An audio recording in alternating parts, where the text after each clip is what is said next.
नमस्कार दोस्तों, स्वागत करते हैं आपका चार्जिंग पॉइंट हिंदी में। दोस्तों, बहुत से लोग कई दिनों से ये चाह रहे थे कि मैं कांग्रेस और बीजेपी को कंपेयर करूं इकोनॉमी पैरामीटर के थ्रू। तो चलिए आरंभ करते हैं। सबसे पहले बात करते हैं कांग्रेस के टेन्योर की। 2004 में भारत की जीडीपी ग्रोथ रेट 7.92% थी। 2005 में भी 7.92% थी। 2006 में 8% थी। 2007 में 7.6% थी। 2008 में 3.09% थी। इकोनॉमिक क्राइसिस के कारण ग्रोथ रेट गिरी थी।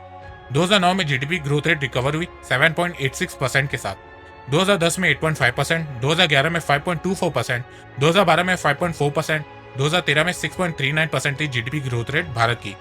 अब बीजेपी की टेन्योर की बात करते हैं तो 2014 में जीडीपी ग्रोथ रेट भारत की 7.4% थी। 2015 में 8, 2016 में 8.2%, 2017 में 7%, 2018 में 6.1% और 2019 में भारत की जीडीपी ग्रोथ रेट 5% थी। बहुत से लोग एक्चुअली अपोजिशन कहती है कि बीजेपी ने जीडीपी ग्रोथ रेट के कैलकुलेशन में हेरफेर किया।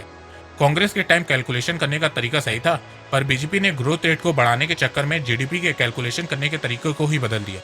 तो देखा जाए ये बहुत ही कंट्रोवर्शियल टॉपिक है, क्योंकि कुछ इकोनॉमिस्ट यहाँ पे कांग्रेस को सही बोल रहे हैं तो कुछ बीजेपी को सपोर्ट कर रहे हैं। कांग्रेस ने बीजेपी के कैलकुलेशन करने के तरीके पे सवाल भी उठाया था, पर 2018 आते आते ये मामला भी ठंडा हो गया, क्योंकि न्यू कैलकुलेशन से भी भारत की ग्रोथ रेट गिर रही थी।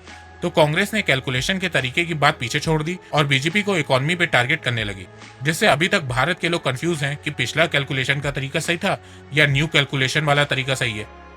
तो अब आप सोच रहे होंगे कि किस फिगर पे भरोसा करें। तो मैं बोलूंगा कि आप इस डाटा पे भरोसा कर सकते हैं, क्योंकि ये डाटा वर्ल्ड बैंक के द्वारा दिया गया है। वर्ल्ड बैंक अपने हिसाब से जीडीपी कैलकुलेट करती है, इसीलिए आपको वर्ल्ड बैंक के डाटा और भारत के जीडीपी ग्रोथ रेट के डाटा में थोड़ा बहुत डिफरेंस देखने को भी मिलेगा। जीडीपी ग्रोथ रेट के कंपैरिजन की बात करें तो कांग्रेस और बीजेपी को आप लगभग एक बराबर मान सकते हैं, पर मेरे हिसाब से बीजेपी 1 पॉइंट नहीं, एक्चुअली 3 पॉइंट में कांग्रेस से बेहतर है। और वो 3 पॉइंट है इन्फ्लेशन, स्कैम और लोन डिस्ट्रीब्यूशन। इन्फ्लेशन रेट की बात करें तो इसके कैलकुलेशन में कोई चेंजेस नहीं किए गए हैं। 2004 में भारत का इन्फ्लेशन रेट 3.82% था। 2005 में 4.4%, 2006 में 6.7%, 2007 में 6.2%, 2008 में 9.09%, 2009 में 12.3%, 2010 में 10.53%, 2011 में 9.5%, 2012 में 10% और 2013 में इन्फ्लेशन रेट 9.4% था। बीजेपी के टेन्योर की बात करें तो 2014 में इन्फ्लेशन रेट 5.8% था। 2015 में 4.9, 2016 में 4.5, 2017 में 3.6, 2018 में 3.4 और 2019 में इन्फ्लेशन रेट 4.54% था। तो जैसे कि आप देख सकते हैं कि कांग्रेस के समय इन्फ्लेशन बहुत ज्यादा था, पर वहीं बीजेपी के समय इन्फ्लेशन महंगाई कम हुई है। भारत का इन्फ्लेशन रेट पिछले कुछ सालों में 3 से 5% के बीच में है, और यह माना गया है कि डेवलपिंग कंट्रीज के ग्रोथ के लिए इन्फ्लेशन रेट 3 से 5% के बीच होना चाहिए। पर अब कुछ लोग बोलेंगे कि पेट्रोल इतना महंगा हो गया है, प्याज इतना महंगा हो गया है, महंगाई कम कहाँ हुई है। तो देखो, प्याज टमाटर सीजनल फूड होते हैं। कुछ सीजन में प्राइस ज्यादा होती है तो कुछ सीजन में कम। प्रोडक्शन पे डिपेंड होता है। रही बात पेट्रोल की, तो आप इस पे सेंट्रल गवर्नमेंट को क्रिटिसाइज कर सकते हैं, क्योंकि कांग्रेस के समय क्रूड ऑयल की प्राइस इंटरनेशनल मार्केट में ज्यादा थी, तो भारत में भी पेट्रोल की प्राइस ज्यादा थी। पर बीजेपी के समय क्रूड ऑयल की प्राइस इंटरनेशनल मार्केट में कम हो गई है, पर फिर भी भारत में पेट्रोल की प्राइस कम नहीं हुई है। पर आप सिर्फ सेंट्रल गवर्नमेंट को अकेले क्रिटिसाइज नहीं कर सकते, स्टेट गवर्नमेंट भी पेट्रोल की प्राइस में इन्वॉल्व रहती है। तो आपको दोनों सेंट्रल और स्टेट गवर्नमेंट को क्रिटिसाइज करना चाहिए। जैसे अभी आपने देखा होगा कि दिल्ली सरकार ने पेट्रोल के दाम कम किए, तो दिल्ली वाले खुश हो गए।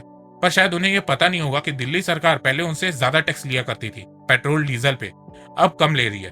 स्कैम की बात ना ही करे तो बेहतर है। कोई बेवकूफी कांग्रेस को इस बात पे डिफेंड करेगा। पूरे देश को पता है कि कांग्रेस के समय कितना स्कैम हुआ है। हर साल रिकॉर्ड ब्रेक होता था।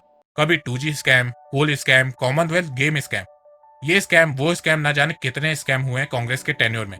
वैसे मैंने इस पे डिटेल से एक वीडियो बनाया है कि देश में अभी तक कितने स्कैम हुए हैं। उसके लिंक डिस्क्रिप्शन में, और आप यहाँ पे भी क्लिक करके वीडियो देख सकते हैं। वीडियो देखेगा जरूर, आप शॉक्ड हो जाएंगे जब आप भारत में अब तक हुए टोटल स्कैम की अमाउंट जानेंगे।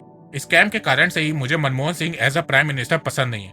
भले ही मनमोहन सिंह ग्रेट इकोनॉमिस्ट हैं, देश को 2 बार इकोनॉमिक क्राइसिस से बाहर भी निकाला है, पर एज अ पीएम वो फेल्ड साबित हुए। वो इसलिए कि इतने एजुकेटेड ग्रेट इकोनॉमिस्ट होने के बावजूद इनको पता ही नहीं चला कि देश में इतने स्कैम हो रहे हैं। अब कुछ लोग बोलेंगे कि बीजेपी के टाइम भी स्कैम हुआ है, राफेल स्कैम हुआ है।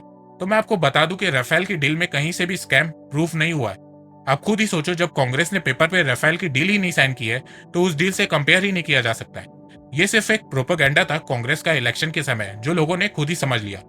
और अब एक और स्कैम सुनने में आ रहा है, पीएम केयर्स फंड का। तो इसका जवाब भी आपको जल्दी मिल जाएगा, क्योंकि सुप्रीम कोर्ट ने इंडियन गवर्नमेंट से पीएम केयर फंड की पूरी इंफॉर्मेशन मांगी है। कांग्रेस सरकार ने अपने समय में खूब लोन बांटा है, इस तरीके से लोन बांटा है कि मैं क्या बताऊं। और पता नहीं लोन देते समय किस तरीके से कंपनी की डिटेल चेक की गई है कि उसमें से ज्यादातर कंपनीज डिफॉल्टर निकल गई हैं। और कांग्रेस के दान देने के चक्कर में भारत का एनपीए बढ़ गया है। एनपीए का मतलब होता है नॉन परफॉर्मिंग एसेट। इसको सिंपल में बोलूं तो बैंक जो लोन कंपनीज को देती है, उस लोन अमाउंट को कंपनीज चुका नहीं पाती है, अपने आप को दिवालिया घोषित कर लेती है। तो जो लोन अमाउंट फंसा हुआ रहता है उसे एनपीए बोलते हैं। 2014 के बाद से जब बीजेपी सरकार ने एनपीए को इतना बड़ा देखा तो बैंक को बोला कि लोन रिकवर करे, और जब बैंक लोन रिकवरी के लिए पहुंची तो कंपनीज ने अपने आप को दिवालिया घोषित कर लिया। आपने देखा ही होगा कि पिछले 4 से 5 सालों में कितनी बड़ी बड़ी कंपनीज बंद हुई हैं। कंपनीज चलाने का कोई विजन और आइडिया था नहीं इनके ओनर्स के पास, बस बैंक के पैसे लेकर घूम रहे थे और बैंक दोनों हाथों से पैसा लुटा रही थी। तो ये पुराना पाप है जो अभी सता रहा है। आरबीआई की रिपोर्ट के मुताबिक मार्च 2015 तक भारत का टोटल एनपीए 2,79,016 करोड़ रुपीस था, और मार्च 2018 तक ये बढ़ के 8,95,601 करोड़ रुपीस हो गया था। फिर गवर्नमेंट की स्ट्रेटेजी, रिजोल्यूशन, रिकैपिटलाइजेशन और रिफॉर्म के चलते 30 सितंबर 2019 तक भारत का एनपीए 7,27,296 करोड़ रुपए हो गया। अब आप में से कुछ लोग बोलेंगे कि ये बीजेपी सरकार की गलती है, कांग्रेस की नहीं। बीजेपी ने मेहुल चौकसी, नीरव मोदी, मल्य को भगा दिया, तो ऐसा नहीं है।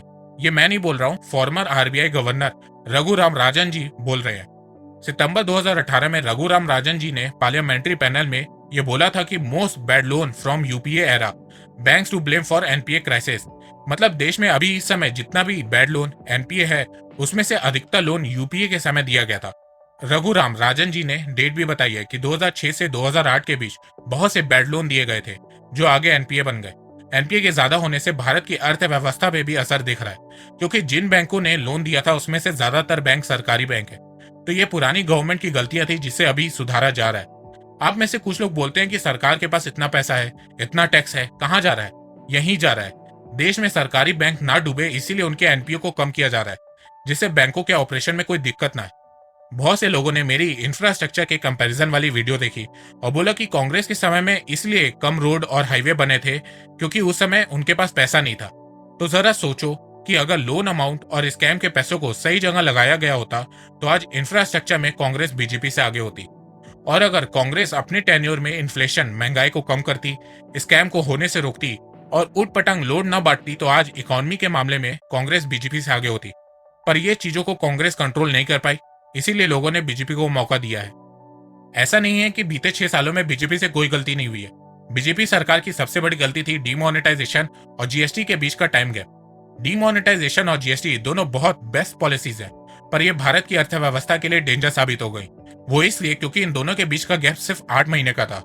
डीमोनेटाइजेशन होने से इंडियन मार्केट अफेक्ट हुआ और धीरे धीरे रिकवर कर ही रहा था कि 8 महीने के बाद बीजेपी सरकार ने जीएसटी को इंट्रोड्यूस कर दिया, जिससे लोग इतने कंफ्यूज हो गए कि स्मॉल और मीडियम बिजनेस पे इसका बुरा असर देखने को मिलने लगा और इन दोनों पॉलिसीज के कारण भारत की अर्थव्यवस्था गिरने लगी। बहुत से बड़े बड़े अर्थशास्त्रियों का मानना है कि अगर बीजेपी सरकार को डीमोनेटाइजेशन लाना था तो उसे जीएसटी को कम से कम 3 से 5 साल बाद लाना चाहिए था, जिससे भारत की अर्थव्यवस्था पे इम्पैक्ट नहीं पड़ता। और कुछ का मानना था कि बीजेपी को डीमोनेटाइजेशन लाना ही नहीं चाहिए था, सिर्फ जीएसटी को इंट्रोड्यूस करना चाहिए था, क्योंकि डीमोनेटाइजेशन का कुछ पॉजिटिव इम्पैक्ट देखने को नहीं मिला। आरबीआई के पास 99% से ज्यादा नोट वापस आ गए थे, तो बीजेपी सिर्फ जीएसटी लाती तो ठीक रहता। देखो, मैं किसी भी इकोनॉमिस्ट का नाम नहीं ले रहा हूँ, क्योंकि अगर मैंने नाम लिया तो आप लोग उसे पॉलिटिकल एंगल से जोड़ देंगे कि ये कांग्रेस को सपोर्ट करता है तो बीजेपी को गलत बोलेगा, और अगर बीजेपी को सपोर्ट करता है तो कांग्रेस को गलत बोलेगा, भले ही वो इंसान कितना भी पढ़ा लिखा क्यों ना हो। एक गलती बीजेपी सरकार से ये हुई कि ऑटोमोबाइल सेक्टर में रॉन्ग पॉलिसीज इंप्लीमेंट की, जिससे ऑटोमोबाइल सेक्टर गिर गया। एक्चुअली बीजेपी सरकार ने एक अनाउंसमेंट करी कि अप्रैल 2017 से देश में सिर्फ BS4 की गाड़ियों का प्रोडक्शन होगा, BS3 की गाड़ियां भारत में नहीं बनेंगी। इसके बाद साल 2017 में आपको याद होगा कि BS3 की गाड़ियां हाफ रेट में बिक रही थी, क्योंकि ऑटोमोबाइल सेक्टर अपना पुराना माल हटा रही थी और न्यू BS4 इंजन मॉडल की गाड़ियां बनाने में लग गई थी। तो यहां तक तो पॉलिसी ठीक थी, क्योंकि BS3 से BS4 की बात 3-4 साल से चल रही थी और ऑटोमोबाइल कंपनी भी इसके लिए तैयार थी। पर फिर कुछ टाइम बाद इंडियन गवर्नमेंट ने एक अनाउंसमेंट करी कि नेशन वाइड अप्रैल 2020 से BS6 इंजन मॉडल की गाड़ियां बनेंगी, साथ में इलेक्ट्रिक गाड़ियों को भी प्रमोट करने की बात कर रही थी। तो इसका असर ये हुआ कि लोग कंफ्यूज हो गए और उन्होंने सोचा कि जब BS6 और इलेक्ट्रिक की गाड़ियां आएंगी तब खरीदेंगे। साथ में भारत में एनपीए भी बढ़ा हुआ था, जिसे एनबीएफसी क्राइसिस देखने को मिला, जिससे बैंक और नॉन बैंकिंग फाइनेंशियल कंपनी के पास गाड़ियों के लोन देने तक के लिए पैसे नहीं थे। इससे ये हुआ कि BS4 की गाड़ियों की सेल्स कम होने लगी, फिर उससे प्रोडक्शन कम होने लगी और धीरे धीरे ऑटोमोबाइल सेक्टर गिरने लगा, जिससे अनएम्प्लॉयमेंट बढ़ने लगी और भारत की अर्थव्यवस्था में भी इम्पैक्ट देखने को मिलने लगा, क्योंकि ऑटोमोबाइल सेक्टर का कंट्रीब्यूशन भारत की जीडीपी में 7.1% का है। 35 मिलियन मतलब 3.5 करोड़ एम्प्लॉयमेंट जनरेट होती है ऑटोमोबाइल सेक्टर से। इंडिया के एक्सपोर्ट में 4.3% कंट्रीब्यूशन है ऑटोमोबाइल सेक्टर का और लगभग 22% कंट्रीब्यूशन है मैन्युफैक्चरिंग सेक्टर में। तो अगर ऑटोमोबाइल सेक्टर में डाउनफॉल आएगा तो जाहिर सी बात है कि इंडियन इकोनॉमी में भी डाउनफॉल आपको देखने को मिलेगा। वैसे बहुत से लोगों को यह बात पता नहीं होगी। जो लोग मेरे चैनल से जुड़े उन्हें पता होगा, जिन्हें नहीं पता होगा वो आज तक डीमोनेटाइजेशन और जीएसटी के लिए सरकार को कोस रहे होंगे। एक्चुअल में इकोनॉमी डाउनफॉल के पीछे एनबीएफसी क्राइसिस, एनपीए राइज और ऑटोमोबाइल सेक्टर के डाउनफॉल होने की वजह ज्यादा है। डीमोनेटाइजेशन और जीएसटी से भी इम्पैक्ट पड़ा है, पर इन तीनों से ज्यादा इम्पैक्ट पड़ा है। एम्प्लॉयमेंट के मामले में भी बीजेपी अभी तक फेल साबित हुई है। भारत में अनएम्प्लॉयमेंट रेट कोरोना से पहले 6.1% था। 45 सालों में सबसे ज्यादा अनएम्प्लॉयमेंट थी भारत में। जिस तरीके से देश में आबादी बढ़ रही है, उतनी तेजी से देश में नौकरियां नहीं बढ़ रही है। तो यहाँ पे बहुत काम करने की जरूरत है बीजेपी सरकार को। अनएम्प्लॉयमेंट को कम करने के लिए बीजेपी सरकार को इंफ्रास्ट्रक्चर में इन्वेस्ट करना होगा, ऑटोमोबाइल सेक्टर को स्ट्रॉन्ग करना होगा और साथ में स्मॉल और मीडियम बिजनेसेस को सपोर्ट करना होगा, जिससे देश में बहुत नौकरियां पैदा होंगी। इकोनॉमिक क्राइसिस की बात करें तो कांग्रेस के टाइम 2 बार क्राइसिस की सिचुएशन आई है, साल 1991 में और 2008 में। 1991 में आई क्राइसिस की जिम्मेदार खुद कांग्रेस थी, क्योंकि उस समय भारत का व्यापार घाटा बहुत बढ़ गया था। भारत एक्सपोर्ट ज्यादा कुछ करता था नहीं, इंपोर्ट किया जा रहा था, जिससे भारत के पास सिर्फ 2 वीक लायक फॉरेन रिजर्व बचा हुआ था। 2008 की बात करें तो अमेरिका में फाइनेंशियल क्राइसिस आया था, उसके कारण दुनिया भर के ज्यादातर देशों में क्राइसिस देखने को मिला था। भारत में भी फाइनेंशियल क्राइसिस ने दस्तक दे दी थी और इन दोनों क्राइसिस सिचुएशन से एक इंसान ने देश को बाहर निकाला और वो इंसान है मनमोहन सिंह जी। इसीलिए मैं इनकी इज्जत करता हूँ। भले ही ये अच्छे प्रधानमंत्री साबित ना हुए हों, पर इनसे अच्छा इकोनॉमिस्ट अभी इस समय भारत में कोई भी नहीं है। बीजेपी के टाइम भी अब क्राइसिस ने दस्तक दे रही है। कुछ लोग बोलेंगे कि कोरोना से पहले ही भारत में क्राइसिस आ गई थी, तो ऐसा नहीं है। 2019 में इकोनॉमिक स्लोडाउन देखने को मिला था, क्राइसिस नहीं।